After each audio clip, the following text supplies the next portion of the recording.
There were a super chat, which I'll get to, from Seb Wolf saying, "We've been shit, Sim. Stop the nonsense, brother."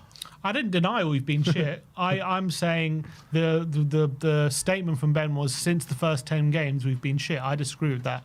As I've said, after the first 10 games, which we were good, we then obviously had that little bit of an injury crisis in that little period where we then ended up losing 4 of the 5 games, drawing 1 against City.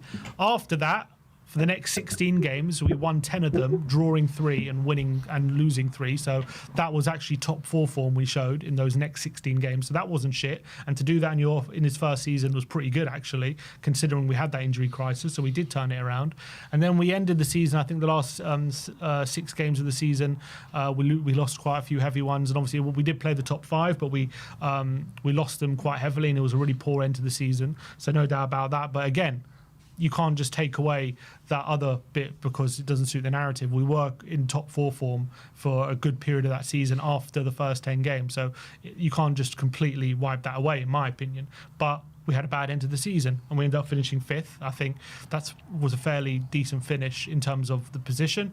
And then this season, after a sloppy start results-wise, where maybe our results didn't really match the performances, we then went on a run of 9 wins in 11 games, and again we started to play well. I thought we were playing well at times, and then we had a couple of sloppy results against Palace and Ipswich, which was not great, and then we got hit with a massive injury crisis, which has really derailed us.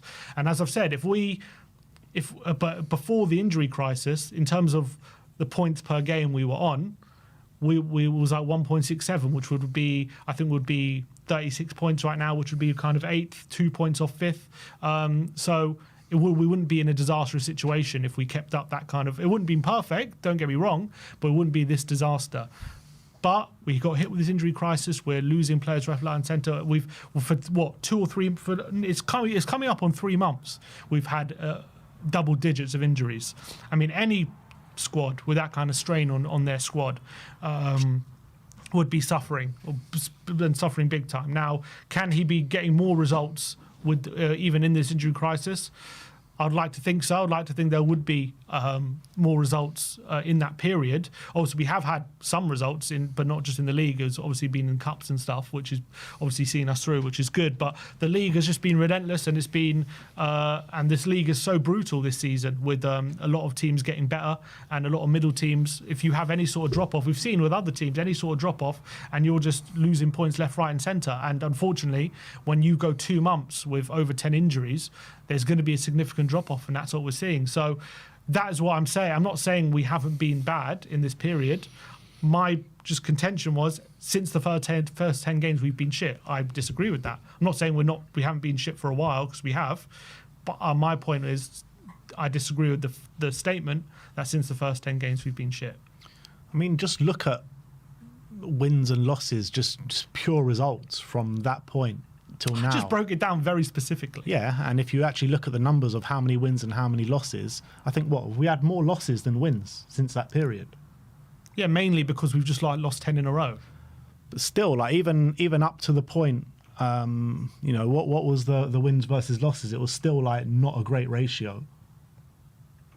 I mean, I don't think I can break it down any more specifically than I did. But I'm saying the pure results from the first 10 games up until even to the injury crisis wasn't great. Pure results. I told you. I mean, you gave me periods, yeah, and you just. I gave you every single period. I gave you every single period. I don't think I could break it down any more than I did. You don't need to break it down. I'm telling you that the results have not been good enough. Yeah, we might have gone on strings of results in certain moments of time, but on a whole, when you're looking at it on a whole, on a bird's eye view, it's not been good enough. Yeah, I don't disagree with that. I'm just saying, I gave you all the context. And look, people are watching. I gave all the context that people can have.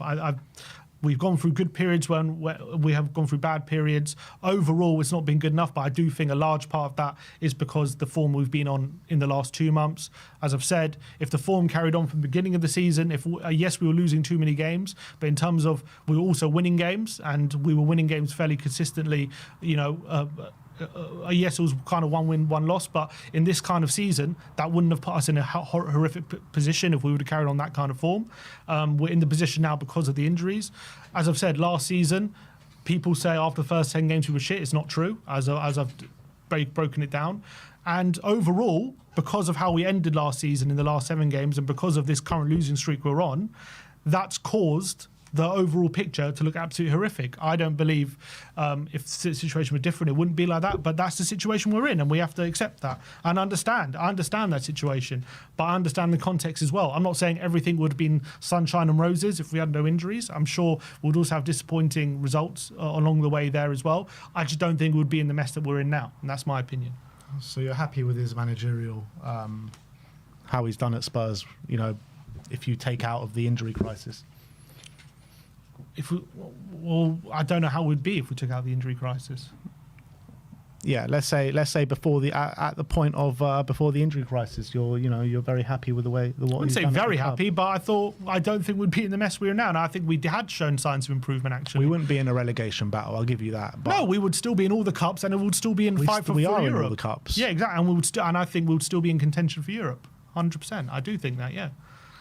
And then I don't. And if that's the case, I don't think anyone's melting down. Yeah, I don't think we'd be in a top 4 fight. I think maybe a Europa League or I would say Conference League. The league is very tight in that top half, and I think if we didn't have this injury crisis, we'll probably be somewhere. I'd posit somewhere in between like 10th and 6th, and if we're there, you're still only. In terms of being close to that top 5, you're still not many points off that. So where many other managers have been sacked for being there. So okay. In terms of the history of this football club, it's still sackable form. No, I disagree with that. It wouldn't be sackable form. Why not? It wouldn't be if we didn't have the injury crisis. Even before the injury crisis, we'd lost 6 or 7 games. No. How many was it? Because we just lost. I think we lost 5. Okay, so 1 more loss than what I said. Yeah, but we'd also won games. We're winning games. Look, we've been through this 100 times. We lost to Newcastle, Arsenal, Brighton, Palace, Ipswich. Yeah, 6 games. Or was that 5 games? Whatever. Yeah, look, it's just not good enough, and we need. I just don't feel like Ange is ever going to do anything at Spurs. So I just don't understand what like you see or other people see in this project, or if you even want to call it a project. It's been derailed massively. I think I'm not saying, again, I mean, I don't know how many times I have to repeat myself. I'm not saying things were perfect before. We were still a young team. We obviously didn't do enough in the summer. We're still a team that was growing, and we weren't this perfect, well-oiled team yet. But we were still winning games, and when we were winning them with brilliant football and winning them well, and battering teams. We're still in all the cups, and I do think we would have been in that race for Europe if it wasn't for this. What's it called? Derailment of the injuries. Now we're in the position where we are because we've gone 2 months with double-digit injuries, and that's why we're in the position that we are. I do think if we can get over these injuries and get back to what we had, we can start winning games again, and we wouldn't be in the position that we are in. And I think the league, unfortunately, the damage has been done. I don't think we can get anywhere now in the league because of that situation. But I do think that if we can get our players back and get them back into some sort of form, then we can maybe do something in the cups. But was whether we can get there, I don't know at this point, and that's because the situation seems to be getting worse. And that's my only point. That's what I've got to say. All right. Well, there you have it. That what's this one?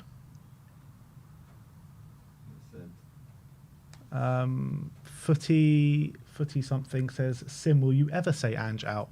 He was very close after the Everton game. He was very close. If I believe it, I'll say it. He was on the brink. If I believe it, I'll say it. And Alex Humphreys says, surely Ange needs to take some blame for these injuries, style of play, lack of rotation, and intense training. I don't deny that. I don't deny he takes some blame, but we've got 11 injuries or 12 injuries, and half of them are not because of that. So it's not all his fault, is my point. And also the fact that it's all happening at the same time, I don't think that's just always on him. And I've said last season, people say it's 2 injury criteria. Last season, again, it was 1 muscle injury. Madison was an ankle injury. It just happened during a game. The other players, Perisic did his ACL. Like in training, I don't think that's on Ange. Solomon, Lo Celso, Richarlison have always been injury-prone players before Ange even came in. So the fact that he's picked up injuries under Ange, again, I think it'd be unfair of me to lay the blame on Ange for them picking up injuries when they've always picked up injuries. So that's last season. This season, as I've said, a lot of them are not his fault. Maybe some of them are. Probably some of them are, I would say. When we play the way we do, you are going to pick up injuries. But it's the sheer amount at the same time in the same position, which I think luck comes into it. But yeah, he takes some blame. He could have done things better. There has been some mismanagement. There has been some, maybe in some situations, lack of rotation where he clear mismanagement. I think that you can lay the blame at his feet. But I think putting the whole situation on him, I think, is unfair. And that I think, with the fact that we have 12 injuries, we say it's all his fault, I think is unfair. That's Who says my point. It's all his fault? Well, you want to sack him over it? Because he has a contributing factor. Right. That's blaming him for it. I also want to sack Daniel Levy. Yeah. I also want Levy out of the club as well. So does that mean, you know what I mean? I think... Yeah, because you think the whole situation is Levy's fault. I've said it very clear that Daniel Levy is the ultimate problem at this football club. Mm-hmm. But the reality is we need a manager. The way that Daniel Levy runs his foot, Daniel Levy ain't going anywhere, right? We can all say that. Agreed. Quite honestly, Daniel Levy ain't going anywhere. So with the way Daniel Levy runs the club, you can't have a manager like Ange Postecoglou at the helm. I disagree. It just doesn't work. I just disagree. But why do you disagree? Because you're saying that if we go out the cups, then the situation's going to be untenable. And if you really think Postecoglou's a long-term answer, then you'll want to stick with him past that and go through the rough patch. I would like to. I never said I would sack him. I think it will become untenable for the club. That's what I'm saying. I do think if we can stick with him and allow these young players to grow with him, give him the keep building on the squad that we have and improve on it, I do think he can be good. But I also realistic that if we go out of all the cups and we're still in a relegation battle, then that would become untenable for him when it comes to the club. I'm not saying I would want him necessarily sacked. Depends how I feel at the time. But obviously, we're in a precarious situation at the moment. But I do think he could be a potentially good long-term manager for this club. But right now, the situation we're in, it's hard to see him getting to the other side. That's my only point. Yeah.